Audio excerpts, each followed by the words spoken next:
So just a brief warning before the beginning of this interview. My audio and video are slightly out of sync. I don't know why, but Vivek's is absolutely fine. And of course, he is the star of today's video.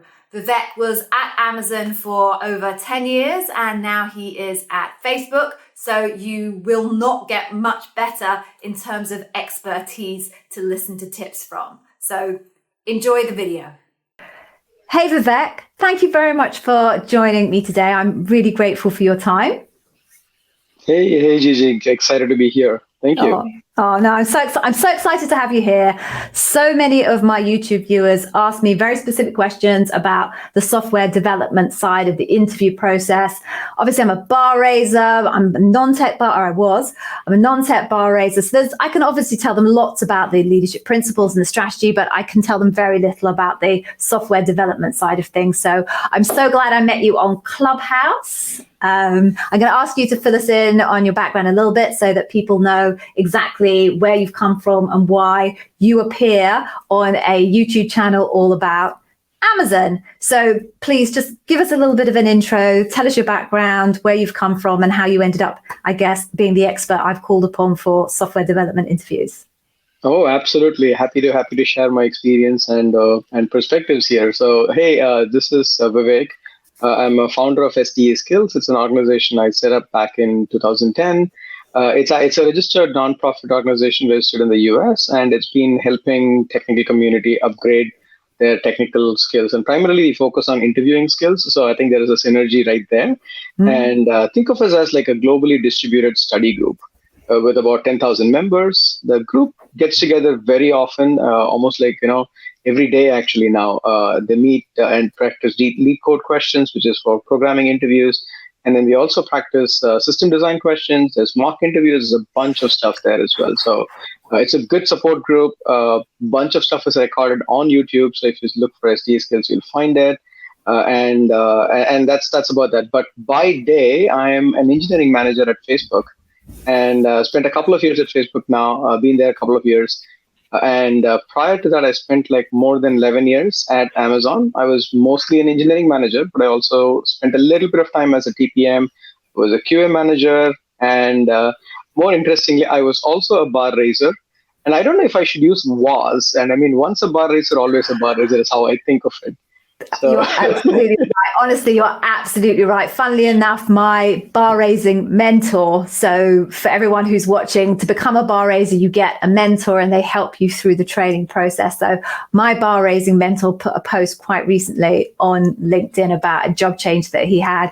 And I just wanted to publicly thank him for kind of his part in my bar raising experience. And he emailed me back or messaged me back on LinkedIn and literally said those words, love what you're doing. Once a bar raiser, always a bar raiser. It's very true. Absolutely. Which is why you are the perfect person to bring on board for this discussion. So I'm so grateful you gave me your time. So why don't we just go straight into it? I'm going to ask you those questions about the software development side of interviewing at Amazon. I'm sure it's applicable to many of the other phone companies. So funny. We were joking about me turning off my phone because someone was dead. But anyway, that's all right. So let's just get going. Okay. So could you talk us through kind of the technical part of the software development engineer interview process? Talk us kind of through how it's managed, kind of what structure can our candidates expect to face? Sure, absolutely. I think so Amazon does a pretty good job of structuring their interviews, and one of the things that they do is they keep each interview independent, and I think you probably talk about this in your channel often about how Amazon has objective interviews where we don't bleed from one interview to another. It's not like the cascading style of interviews. So it's a very similar pattern. Like a typical loop would be made up of like a hiring manager is important. A bar raiser is important. And then on top of that, you may have like 2 or 3 more interviewers. Very commonly, I've seen for interview events where they bring in a bunch of candidates at the same time and then they run the interviews. It's usually hiring manager, bar raiser +2. But in normal loops where it's like an ad hoc, separately constructed one, you would find a bar raiser plus hiring manager +3. Every so often, there is this, I don't want to open this can of worms, but I'll just leave it out here, which is called a split loop. where you're being considered for two different teams at the same time. And you may have hiring managers from both teams in there, in which case one of them will play the hiring manager role, the other one will play a similar role, like a regular interviewer role, but that's about that. I mean, these are just semantics. At the end of the day, it doesn't change how you should be thinking about your interviews and how you should be applying yourself on the interviews. Now, just a little bit, digging into a little bit more, every interview is independent, which means that each interviewer will cover a bunch of leadership principles and a core functional area. And this is for all disciplines. For engineering or software development engineers specifically, the core disciplines would usually break out into sort of like a few things. Like number one is they want to do a deep dive on your technical background. Like, what did you do? What are your accomplishments and things like that? That's sort of a little bit of retrospective one. Usually I have seen hiring managers pick that up because they sometimes tend to be more comfortable doing that, or sometimes the bar raiser picks it up because they're more proficient at that. Because digging into somebody's technical background is not easy. So that's one part of the story. The other parts are, there are three angles of coding. Most engineers, and typically I'm talking about SDE1s, SDE2s, and SDE3s, coding is the bread and butter. So there would be 2 or 3 interviews focused on coding alone. And then there'll be one interview which is focused on system design. Unlike other companies that I've seen, they double up on the system design. Amazon tends to do just one system design and they leave it at that. Unless they've changed it in the recent past, I don't know. Coding breaks it into 3 parts. We'll go into a little bit more detail later, but it's data structures and algorithms, which is what is required. There's problem solving, and then there is logical and maintainable, like how you're structuring your code and then things like that. Back in, I think a few years ago, it used to be called the object-oriented interview, but then turns out that we don't use object-oriented anymore, or not in the same common contexts. So they kind of made it a lot more simplistic and easy to assess by saying, let's do logical and maintainable. The code you write is going to be written, seen, and updated and edited by a bunch of other engineers. So I want to make sure that you can write code which is legible. So that's the basic idea. And each interviewer will cover leadership principles, just like regular Amazon interviews. Okay. So if I was going into, say, round 1, my first ever interview, could I expect to be asked the behavioral questions and also some of the technical competencies, even at round 1? Phone interview or on-site? Well, assuming that phone interview is dead and we're all doing Chime. Yeah, but round 1. So literally round 1, my first ever conversation in a pipeline for a role. Am I going to get both leadership principle and technical? Typically not. The thing that I've seen as such is that, I still call it a phone interview and I still call it an on-site. Everybody does. Everything is on Chime or whatever video conferencing tool that you have is. But I think the intention is essentially, it's called the screening interview, the first one. The goal there is essentially to quickly assess the probability of your success in the interview. So one of the biggest reasons why we see people fail in interviews or fail at Amazon interviews, the full loop, is coding skills. So the primary goal is to assess the coding skills and to just make sure that are we leveling you right as a candidate. So just wanted to make sure that it's not like you have a 2 decades of experience and we're trying to slot you in as an SDE1, or we're trying to hire you as an SDE3 when you have 8 years of experience, but the experience is irrelevant. So there is a little bit of experience probe where they look at your resume and then check your technical background. But the goal is not to assess, but the goal is to just get I call it like the depth check of sorts. It's like a dipstick measurement. They just poke in little and then say, yeah, you know what, sounds good, and then let's move on. That's it's more of an elimination round at this point of time. You don't do well here, you're off. There is nothing else that happens after that. You're done. Then they may recycle you and you may come back after and whatnot. But it's also a lighter weight rejection. The usual cool down period and things like that are not directly applicable for phone interviews because there is a lot of high degree of error here. So we can go into a lot more depth if needed, but go on. Okay, cool. So you started to touch on kind of skills and knowledge when we were talking a few moments ago. So what can a SDE expect to be tested on specifically when it comes to their skills and knowledge when they're going through the Amazon interview process? Yeah. So I think a couple of things to think about overall, in terms of at the end of the day, I think I've seen a couple of videos of yours talk about this as well, where Amazon's interview process is assessing you for competency, which is your ability to do the job, like now, here and now, and your long-term growth potential, as in would you grow into the organization and the likes. And that's exactly what a technical interview also covers. So I think I shared one of the graphics with you before, where we're talking about the coding skills in the back and the system design skills. Yeah, so I will add that into the links in the description below. So if you're looking for that, guys, go look in the description.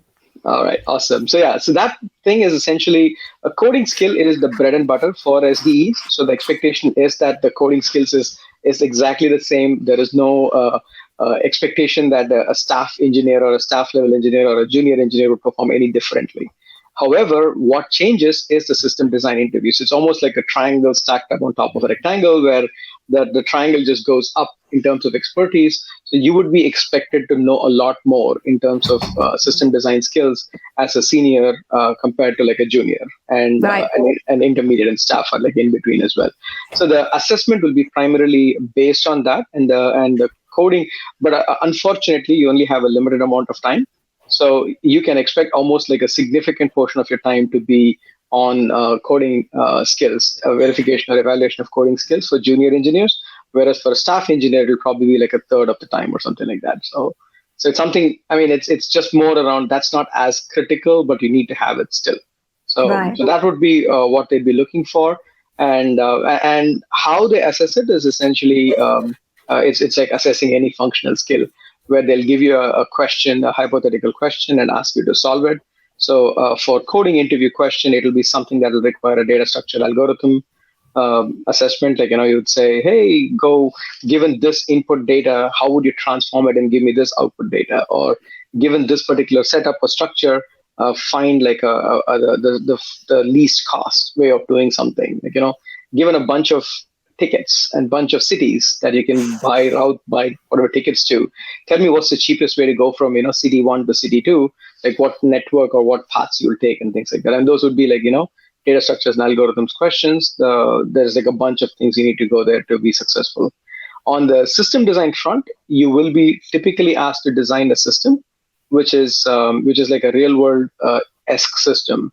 And sometimes what I've seen is Amazon loves to ask questions which are Amazon specific products, and in the sense that they would say, hey, how would you design this, like alert notification on a Kindle device, or how would you design this particular feature on Alexa or something like that. And the intention is actually does two different things. I mean, one is it's good for the interviewer because they are more familiar with it typically, and the second thing is that it's actually we expect the candidate might not have seen that or might not have thought about that. There are enough material available in the internet right now about like how to design Netflix, how to design YouTube, how to design whatever, that people have like a lot of prepared ways of doing things. And that's actually useless from an interviewer perspective. Like as a bar raiser, as an engineer, when I'm interviewing someone, I really want to understand what their intuition is and what their design process is. And I would love for them to come up like, with a new question and a fresh approach to that question, using whatever skills that they have learned. So that's why it's almost always like an Amazon specific question. And almost every company I know probably does something similar. Like Google interviews typically tend to be Google products. Netflix interviews will be probably a Netflix product, I assume. I haven't been there, so no clue. Yet. You haven't been there yet. Absolutely. So, okay, so we talked a little bit about the technical. You did refer, and we both refer quite regularly to the leadership principle side of things. And I think this is quite an interesting conversation that I have with tech people regularly, trying to wrap their heads around the fact that the leadership principles are almost more important, in fact, probably are more important in terms of their ability to land that role at Amazon and how they perform in those parts of the interview than necessarily the technical side of things, which seems slightly counterintuitive if you're a technical person being hired for your technical skills. But nonetheless, when you think about you're looking for someone who is a leader and part of a broader organization, if you think about you being taken on as a leader in that organization, then it starts to make a bit more sense. So my question to you on the leadership principles is, and this is always a question that everybody wants to know, what is your point of view in terms of what really the key leadership principles are going to be in terms of the data that the interviewer is looking for when they're interviewing an SDE? So before I answer that question, I want to definitely echo your thoughts on absolutely leadership principles are important. You don't do that, you don't do well in that, or you don't actually have the right kind of stories to talk about it. Whether you don't have the stories or you don't present it well, that could actually mean pretty bad things in terms of the outcome of the interview for you. So absolutely important. Leadership principles is extremely, extremely important. And I think I'm not sure if about the relative importance. I mean, it's not A versus B, but it's both. So you have to have the technical skills and the leadership skills as well, and be able to demonstrate both at the interviews. So the way I look at it, and I think we chatted about this earlier as well, which was around breaking the leadership principles down into sort of three framework elements in terms of there is this some leadership principles which actually I cluster them under what's called like the thought leadership, some of them which is under personal leadership, and some of them under results leadership. So things like dive deep, bias for action, those would be results based. And things like hire and develop the best, have backbone, disagree and commit would be more of a personal leadership element. And then, of course, think big, customer obsession, ownership, those would be on the thought leadership side of the world. So the way I have seen it kind of work out is that we want to make sure that we are assessing you on all of these three categories at the very minimum. When you're slightly junior on the spectrum, there is a lot more emphasis that's put on the results leadership. And a little bit on the personal leadership as well, because personal leadership is how you would grow into the next levels. Whereas the more senior you get, like a staff engineer and whatnot, there's a lot of emphasis which is placed on the thought leadership side, which is things like invent and simplify, write a lot, and ownership, customer obsession. I mean, customer obsession is something that we expect everybody to have, but this is something that we expect. Cool. So, and what I'll do again, I'll put a link into the details section of the video, and people can go and get your fabulous list here. I've got it printed off here. Vivek even did it for me. Look. Oh, so nice. I'll put that in a link in the notes below, and then you guys can go and download it and you can use it at your pleasure. Although I realise it hasn't got the 2 new leadership principles in it, Yes. Vivek, so we're going to have to look at that, fit them in somewhere. But that's a different video in its entirety. Those 2 new leadership principles. Oh, this thing that you have is actually it predates the learn and be curious. So yes, you would notice it does, that vocally self-critical is there. So this is something that I had put together almost like 8-9 years ago. 2012, I think. It is amazing how consistent. I mean, we're slightly off our brief here, aren't we? But we should talk about. It is amazing how consistent these leadership principles have been, and for how long they've been out there. And then very small changes are made once every. You said the last one was like 6 years ago. Yeah. Just before I joined Amazon, actually. So, once you know them, they're there, and they're just everywhere throughout the entire organization. And I think that's another thing you've been in Facebook now. I'd be curious. I know that I don't think I'll ever walk away from these leadership principles. No matter where I go, I will still think in the Amazon leadership principles, even if my employer doesn't. Is that, just out of curiosity, is that still true for you now that you've been in Facebook for a while? Absolutely. You can take yourself out of Amazon, but you can't take the Amazon out of you. Yeah, it's for life, not just for Christmas. Absolutely. Sometimes I do fear. I mean, it's like whether I question whether is that the right thing. I mean, I think the leadership principles does orient you in the right way and make sure that you're delivering, you're thinking about success, and you're thinking about long-term success and whatnot. So that's a good thing. What I don't understand, or what I'm afraid of is essentially, is it something that's, forcing me to have my blinders on of sorts? Am I only thinking in a limited way?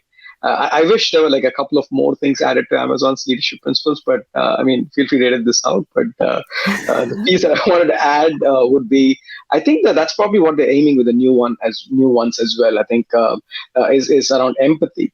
I don't think, I think Amazon leadership principles are very, they mean business, and they're just like go, get done. And whereas what's missing is essentially the human element of it, the empathy for people, and treating people as people, not as someone who's like efficiently delivering what needs to be delivered and super logical. People are very emotional at times as well. So that was one element. I think that, at least the last 2 years, that's one new thing I have learned about how to be a better engineer, how to be a better manager, is primarily around the collaboration and empathy side of the world. But anyway, let's get back to it. To finish this point off, I think it's a really interesting point, because when you look at the Amazon leadership principles, you can spot those that are at tension with each other, and that's good, because pretty much everything in life is at tension. Even in your personal life, every action has a real and negative reaction, right? That's just true of life. I don't think that's quite right, but you know what I mean. And you can spot them in the leadership principles, but there were a couple of leadership principles that you couldn't see where the tensions existed. And customer obsession was definitely one of them.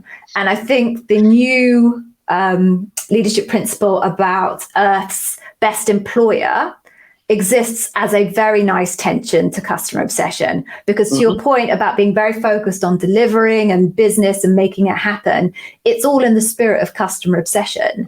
But the tension to that is exactly what you say, is you become so obsessed with your customers, you kind of forget that there are human beings on the other side of that who have to deliver for the customers. So it might be an exercise that I play with later to see if there are what other leadership principles I can spot that lack tension, and what would I put in to create that healthy tension there.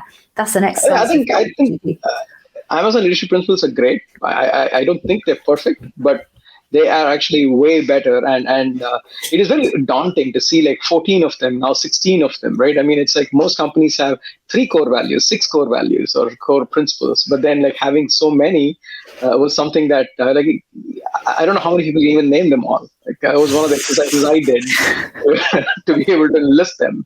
And to actually not just list them, but also know what there's like a subtext under each one of them. Yeah. The subtext actually is important as well. Like, that summarizes what that leadership principle is about.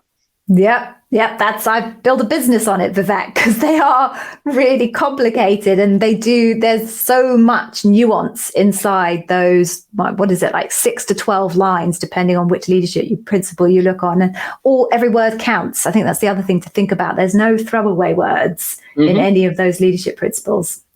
Anyway, we digressed slightly.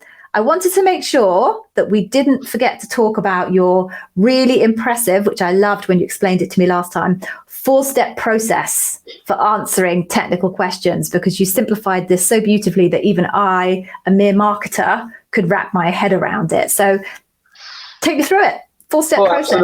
Absolutely. Thanks for bringing that up.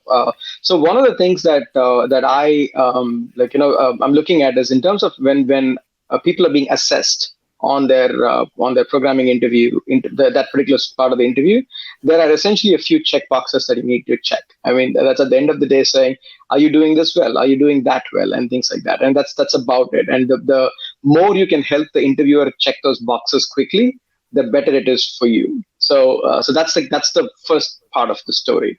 The second part of the story, of course, is that by following a process to solve the programming interview question, you will be able to get to the finish line without actually needing any assistance from the interviewer. And the last thing here is that this is essentially something that we teach the interviewers about, what they need to be looking for in candidates, and how they need to move the candidate along if they're struggling in any particular area, so that you can assess it holistically. So let me just break down the 4-step process. So essentially, it's 4 steps. The first step is requirement clarification or problem exploration, which means that the moment I tell you to do something, the question by definition will be vague and ambiguous. And the expectation is that you as an engineer would be coming up with like, hey, what about this case? What about that case? And is this how it's supposed to work? Like, you need to get to the understanding of this. Now, I'll go into each of them like one more time with a little bit of like nuance for each one, but that's the first one. The second part of this equation is problem solving. And problem solving is where you're actually solving the problem. And this is where you would pick the right data structure and algorithm that you would use to solve it. Usually there are multiple solutions for the same question. That is how the questions are picked. So that there's easy solutions, there's optimal solutions, there's suboptimal solutions and whatnot. And that's where I think that's where the crux of it is.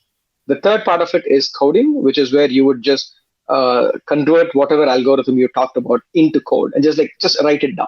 At that point of time is where your coding fluency is checked, which means that if you're good in Java, for example, you shouldn't even have to think. Like, in your head, you're saying, I need to sort this list and I need to pick the second element. Your code should automatically just write that. I mean, it's almost like, the code writes itself. You don't have to even think about it consciously, right? And if you're unfamiliar or if you're new to coding, that will show up in this place. I mean, you're like saying, should I put a comma here? Should I put a semicolon here? If you're struggling with that level of challenge, then that becomes an issue with this. The last step, which is super, super, super important, and this is because people often forget, is the verification. Making sure that whatever you've written actually works. And you can verify as you go. Like, you can verify that you've collected all the requirements. You can verify if the problem solving happened and the problem actually has been solved. You can verify if your coding modules and pieces are right. But it's essentially take a step back and do the verification. So that's that. So let me stop here with this one and see if you had any follow-up questions on that one, and then I can dig into each. Would I have a follow-up question? Could you imagine I would? So we didn't prepare this in any way. So then, in which case, let's talk about what data structures the candidates should prepare for each of those kind of different phases. Fantastic point. So data structures as such is that, I mean, the one of the most common tools that people use to prepare for data structures is Lead Code. It gives you a bunch of questions. I think there are like thousands of questions that are there. There is a paid version. There's a free version. I mean, free version should be enough for most folks. Paid version helps because I think it does filter by companies. I've been told, I haven't used the paid version, but I've been told that the paid version helps you sub-select the questions and get the pick of the picks, which is useful. And it's not very expensive from what I hear. So I would go for it, is what I would say. Yeah, the ROI is probably pretty good if you land the job. Definitely not. I mean, it's that's the thing with most of the free versus paid conversation is it's not that the everything is available for free. Like 99.9% of what you get paid is probably available for free. But the thing is that it's just that the package of putting it all together and being neatly available, like if you factor in your time that it takes to actually go scour that information, then you feel that, paying for it is cheaper from an ROI perspective. That goes back to the frugality leadership principle, where the goal is not to be cheap, but the goal is to be looking at return on investment. So there's a subtle difference. All right, sidebar, but coming back to problem solving. On the problem solving front, I think the biggest piece there is around making sure that you are able to take the data structures that you know of and apply them to the question. Like a very common classic question that is there is that you have two large data sets and your goal is to find the common elements between the two data sets. And that's usually like, phrased in some ways as saying, I would like to understand how many Kindle owners also have an Alexa device, or something else saying like how many people who visited in Christmas also visited on New Year's on Amazon, something like that. I mean, it'll be like a data set like that. Now, the thing there is that you have essentially there are three classic algorithms to solve this. One is the super, super naive brute force one, where you would look for every element in one into, and that's essentially you're processing the list. Essentially, the second list every time you go through the whole list for every element of the first one, and that's essentially what's called an n-square algorithm, and it is super expensive, and you don't want to do that typically. The second one is you do some pre-processing.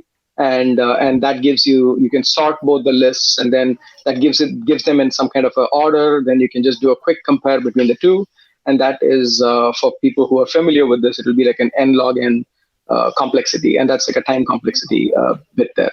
The most efficient algorithm is the one that uses like a set or like a lookup mechanism, where you would take the entire elements of item one and list one and shove it into a set or a hash set. And then you would look it up quickly. And this would be a O of N algorithm, which is actually fantastic. But that does not always mean that O of N is the best, because it's faster, but it also takes more memory. So there's always like a space and time trade-off that you need to think of. So and the interviewers may choose to add constraints or remove constraints to force you to think about all of these different algorithms there. So sometimes, as an interviewer, I've done this a few times at least, is where when I know that a candidate has prepared the answer well and they've seen something similar before and they're like going straight to the most efficient one, I would add a few constraints that eliminates the most efficient option. And when that happens, it's like, they'll have to switch to the less efficient option. And you need to know how to seamlessly do that trade-off. And that's where the problem solving comes into effect. Do not think about coding at this point. It's just about solving the problem, which algorithm to pick, what data structures to pick. So that's the problem solving side. Got it. And I remember you saying to me that some of the challenges with using things like leak code is it's just a little bit too specific and available. And yes, there's a level of ambiguity that you'll get an interview that leak code can't replicate. And did I remember that right? Oh yeah, absolutely. That is actually on the first one, which is the requirements clarification part. Is that the piece for requirement clarification is that we don't get it with leak code. They give you everything, like, all the I's are dotted, all the T's are crossed, everything is there. If this is the input, this is the output, everything is given to you, because leak code is a one directional thing, right? I mean, you just read it and that's about it. There is no dialogue, there is no conversation. So that's the problem with leak code. Now in an interview, you would be expected to deal with requirement clarification and problem exploration. The way to think of it also is that the problem selection is different, because in lead code, you are at a specific problem already. Whereas in the interview, the interviewer has given you a vague problem statement. And that could be one of 35 different lead code questions. Now your task is to actually ask the right follow-up questions to figure out which one of the questions is the interviewer looking for. So there is I think there are 9 or 10 questions on purchasing and buying and selling stocks. There is one which involves with only one stock at a time. One which is you can buy as many but sell only a few, and there's a bunch of different combinations of those.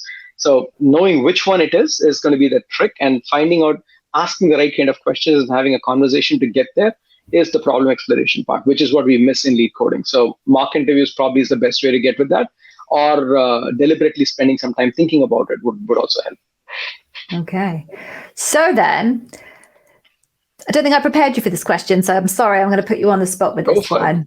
So I often get asked, what are the really big mistakes that candidates should avoid when it comes to their interview? I cover off, obviously, lots of the behavioural things, no data, too much repetition, all of those kind of obvious things.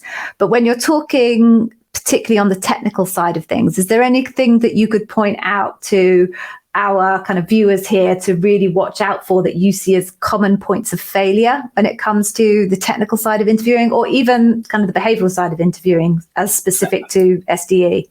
Absolutely. I mean, just as a frame of framing, I'd want to think of it as not as what to avoid, but what to do.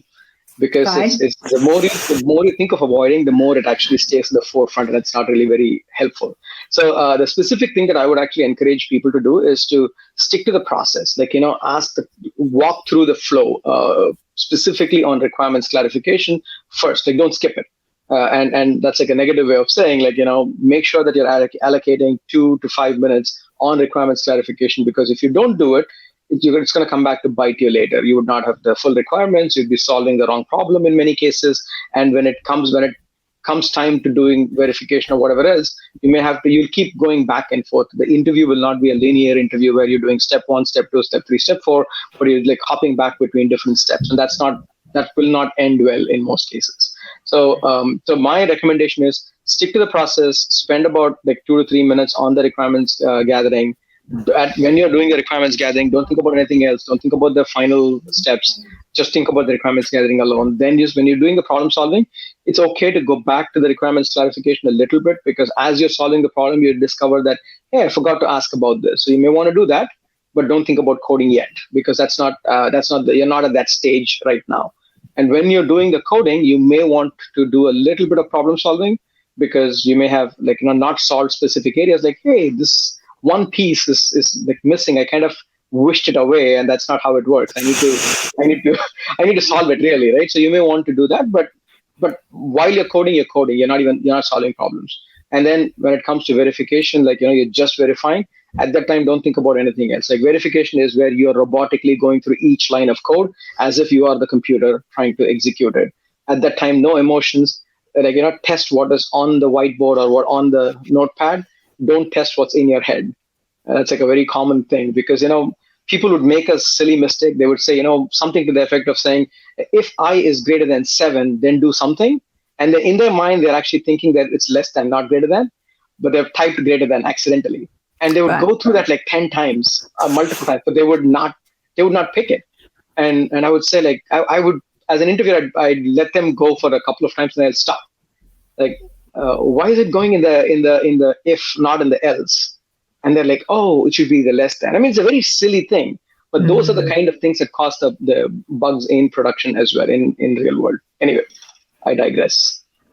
Not at all. Okay, so that's best advice. Stick to the process. And I'm going to create, I think, one document out of the various things that we've discussed today, including your 4-step process. And then anybody can just go and down there, Vivek's Guide to Amazing Interviewing. I think I'll call it some nice, catchy, branded marketing thing, just so that I've added some value here. All right, cool. So is there anything else then? I'm just trying to think of, is there anything that we haven't maybe covered off that you think you'd want to make sure that anybody that you were giving guidance for interviewing knew about, specifically for Amazon, but I'm sure it's relevant for if they were interviewing at Facebook, etc. I think the only thing that I want to add as such is that some of the leadership principles may also be assessed as a part of the technical rounds. Specifically, insist on high standards, for example. If you don't do the system verification, that could be a ding for insist on high standards. So sometimes they may not explicitly be doing that, but they may be implicitly doing that. Another one is around dive deep, where you're like, are you actually digging in and asking clarifying questions? Is that something that you're doing? So that is often asked. Invent and simplify also comes in, because are you using a simple design? Are you actually convoluted? Right? You're doing something that's more convoluted than necessary. So it is possible to impute some of the leadership principles from the technical discussion, but that's sort of like against Amazon's principles of using behavioral interviewing to assess the leadership principles, where past behavior is the accurate predictor of future behavior. But they sometimes, in the interest of time and in the interest of additional signals, they would do that. And these signals are not high quality in that sense. Like, if you didn't test your code adequately enough, does that mean that you are poor at insist on high standards or not? Because, I mean, it could be a trade-off conversation, right? You didn't have enough time, so you decided to go deeper instead of, testing and whatnot. So, and there's not enough data for the interviewer to concretely assess that you've done a poor job at insist on high standards with this. I mean, it's a weak signal, if at all anything, but they use that to sometimes supplement other signals that they get. Like when you're holistically talking about the full interview, post-interview debrief, signals from the technical rounds sometimes are also used to pluck out some of the leadership principles. I mean, it's something that I've seen it happen more often than not, but the bar raisers and the hiring managers are very clear to use these as soft signals and not as hard signals. And they rely more on the leadership principles round, which is why I think that is super important as well. The actual leadership principles interviews are the real deal when it comes to the leadership principles assessments. The coding interviews are the real deal for technical assessments. Yeah. And I'm often asked by candidates kind of how much they should weight their preparation towards one or the other. And to your point, my usual guidance is you probably need to have equal weight for both. If you're more naturally technically strong, you probably want to put more effort into the leadership principles side of things, because it might just take you more time to think about that side of things, and vice versa. If you're perhaps more used to kind of the behavioral and the interaction stuff, and the actual technical side is less important for your historical roles, you could probably swing the other way. But I think, tell me if you think I'm wrong here, Vivek, I think it's a bit of a personal decision that you have to make rather than one that Amazon would impose upon you. I like how you phrased it. There's a framework that I use to think about this. If you remember the rectangle and the triangle image that I was talking about. Yeah. So depending on where you are, if you're a junior in the spectrum, I mean, the coding skills is like a minimum bar. Yeah, that's the one. Absolutely. So the coding skills is like a minimum bar, which means that you need to clear the coding skills. And if you don't clear it at all, doesn't matter what it is, you're out, right? So that is like the part of the story. And then system design is the other element that you need to clear the bar. So when people talk about how much do I need to do to clear anything, is that your output is essentially the minimum function of all the parts. So if you perform well in 3 of the 4 parts that you need to demonstrate skills in, and you perform poor in the 4th one, your final outcome will be whatever the lowest performance of the 4 is, typically. I mean, that's like the very cynical way of looking at it. So which means that your goal is to essentially score 25, 25, 25, 25 on all the 4. That's the best performance. Because if you score 50, 50 on 2 of them and 0, 0 on the other 2, your score is 0, right? So it doesn't, and you won't make it. So the most optimal function here is to do the 25, 25, 25, 25. And I like the one part that I want to double click on what you just said was it's not the input, but it's the output that they're measuring. So your input should be based on what you're good at, in the sense that if you're great at technical questions, then spend less time there. If you're amazing at leadership principles, then spend less time there, right? And that's how I'm thinking about it. But more likely than not, people are leadership principles does require time, because that's the one that is unfamiliar to you. And the one thing I think you probably mentioned this in your discussions multiple times is that leadership principles at Amazon are not just some things that you write, print, and put on the wall, but it's something that people live, breathe, and talk. You can see that in emails. You can see that in conversations. It's a part and parcel of everything that we do. And we are looking at, it's just a part of simple discussions in terms of, when we do something, it's like, hey, let me dig into it. Let me dive deep. And the principles and the phrasings of the principles shows up in natural vocabulary on a day-to-day basis, which is actually not something that I have seen in other companies. Like as a part of my career, I've been in 3 companies as an employee, but I've been a consultant in I think half a dozen companies. And as a part of that, I don't see the leadership principles or the core values or something being touted as much, except for performance reviews or something. Whereas at Amazon, that becomes like a walk of life. Like every day, that's what people actually are talking about and living and breathing it. So which is what makes it interesting. So back to the question, what does it take for you to, how do I appropriately allocate time to preparing for whether it's leadership principles, system design, coding skills? I think you need to assess what area is your weakest and the highest probability of failure, and then go and just strengthen it up. The as they say, it's like the weakest link is the one that's going to break. So that's what you want to strengthen. Anyway. So I guess that gives us a very nice segue into SDEskills.com, right? From what you were talking about earlier, it's a potential resource. So we're going to wrap up now. This has just been brilliant. I always enjoy talking to you, Vivek. It's always such an education. Doesn't matter what we're talking about, it's an education. So thank you. But where can people find you? How can people leverage the benefit that you can offer with SDEskills.com, etc.? Thank you for having me here. This session is fun for me as well. And I enjoy talking about coaching, mentoring, interview preparation. This is something that I've been doing for many, many, many years now. So this is super fun for me. The best way to actually get to SDE Skills would be to join the SDE Skills Discord group. And it'll be nice if we can put up a link to that one. It's sdeskills.com/Discord. And once you join the Discord group, or what it'll take you through, it's like a whole new world there, because you got a bunch of folks, a lot of sessions. People get overwhelmed very quickly. There are orientation sessions every couple of weeks just to make sure that, here's exactly all the things that we run and here's why we run them and how you can benefit from those. And it's a very friendly bunch of people. And the one thing I would actually just leave people with is that there are essentially 3 levels of participation that I typically see from people.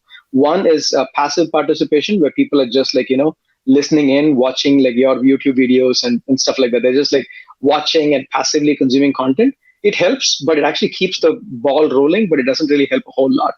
The second set of folks is people who are actively contributing, asking questions, clarifying things, and whatnot. And in these lead code sessions that we have on a daily basis, people do that as well. And that's helpful. And usually people at this level are the ones who are reasonably successful. There's a step function change between passive to active participation. The next level is actually people who contribute.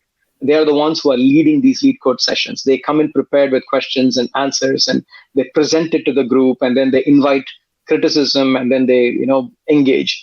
And almost everyone that I know who's doing the third step is already in a good place. They're already employed, or they're on their way to getting employed or something like that. So if I were you, I mean, it's like, I don't know whether it's just a correlation or causation, but I would move from step 1 to step 2 to step 3 like the soonest I can. And it's a very, very friendly bunch of people. So you shouldn't feel any pressure. And if you don't want your sessions to be recorded, just say, and we wouldn't. I mean, the sessions are recorded primarily for your benefit so that you can replay it later. We don't really do much. There's no production quality of the SDE skills videos. Anyway. It doesn't have to be pretty. It just has to be the content. It works. Yes. And to be honest, sorry, my dog's knocking the table. Since we met, I've always had SDs coming to me and asking me, can I help them with the technical side of prep, which obviously I can't. And since we've met, I've started sending pretty much every single one of those to your Discord group. And I've had probably about, let's say, 80% of them come back to me. I'm sure the other 20 felt the same, but 80% of them came back to me. Absolutely delighted. Like, I think it's a very rare type of resource. Again, I don't, not in your space a lot, but I get the feeling that there's not a lot of resources out there like that. So seems like it's a little bit of a gift that people shouldn't look at in the face in the mouth. Absolutely.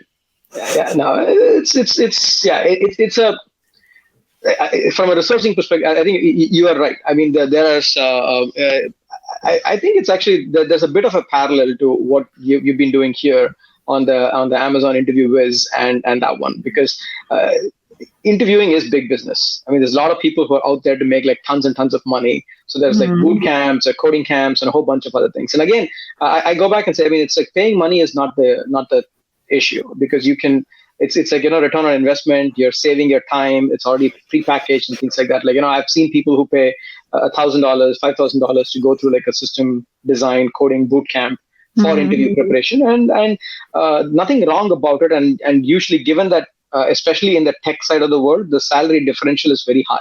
So when you're not like employed in a second tier company to one of these top tier ones, especially Amazon, there's a huge difference in terms of your career trajectory changes significantly. So totally worth the money if those things are effective, but it's just hard to figure out. It's like, the last thing you want to do is to go pay the money into something that is not effective and waste your time. And it's not the money that I'm worried about, it's the time that I'm worried about. Like, you do that 6 months later, you're nowhere, and that doesn't help. And I would encourage people to use SDE skills as a resource to augment whatever else you're doing as well. I mean, it's a low effort, or it's something that you get as much you put into it. And SDE skills is not into this get rich quick schemes at all. We actually do see commonly people spend about 3 to 6 months before they go from like, I'm not confident at all to now I'm like ready for any interviews. And it does take time. And that's how we do it. Our sessions are not, we don't do this intensive, here's a week-long crash course and we spend like morning to evening and stuff like that. It's usually 1 hour a day. And we just do that. It's more like a habit forming thing as opposed to something which is that. So I see people use SDE skills to supplement their other resources that they have, and it's free. So why not? Why not? Exactly. That's the thing. Why not? But like my YouTube channel, it's free. Why not? And it's good. Oh yeah, absolutely. I can attest to that. I've watched a bunch of your videos, and I think I've been telling you this, right? So LinkedIn has been promoting your content for some reason. Every now and then I see that, like I say, hey, Gigi's commented on this, and this is Gigi's new video, and I engage with it. So that's probably why it's sending. Yeah, that's it. You're your own worst enemy. The more you engage with it, the more it's going to serve me to you. Yeah. And it's very. I spend a lot of time actually, and I am watching. I do watch a lot of videos by other content creators when they're talking about interviewing techniques, because I'm always open to new perspectives and a different perspective of the things that I already know. I mean, I have preconceived notions, but I'm open to change. So it's very nice to hear you. Oh, thank you. No, I mean, I really agree with that. I think I've said it a few times in various videos, which is there's very rarely just one way of doing things. Very rarely just one way of doing things. And people should consume my content, your content, everybody else's content, and then make a decision as to what they feel comfortable with. There are methodologies that I would recommend that I know work for me and have worked for the vast number of my candidates that just won't work for other people, and vice versa with other recommendations I've heard. I can see it might have worked for that person, but I could never imagine myself doing it. So I think people just have to it's the balance, isn't it, between the amount of time you invest in something and then the amount of faith that you put in to a limited range of content. Totally. And it's borrowed experiences, right? I mean, I can't have all the experiences. Some of the stories that you share, some of the anecdotes, specifically ones, I mean, those things actually stick. And I use them again, like saying, hey, I remember, like, Gigi said this, and I've used that in a few different conversations. So I rob your stuff all the time as well. I'm always saying, I met this guy Vivek and he said this. So, and I've shifted positions as well, actually. Advice that I used to give in a very hard line, I've listened to other people and I've thought, actually, they're probably right. I'm going to kind of slowly shift my politics. Let's not get into politics. Right. Absolutely. So thank you. I think we've covered the most amazing amount of ground. As I said, I'm going to pull together a worksheet that people can download. The link will be in the description. So please do go use that. It's priceless information that Vivek shared here with us. And if you are in the market, do definitely go and sign yourself up to SDEskills.com/Discord. The link will also be in the description. Thank you, Vivek. It's always a pleasure. Oh, thank you for having me here again. This was super, super exciting. Take care. See you soon. All right. Bye-bye. Bye.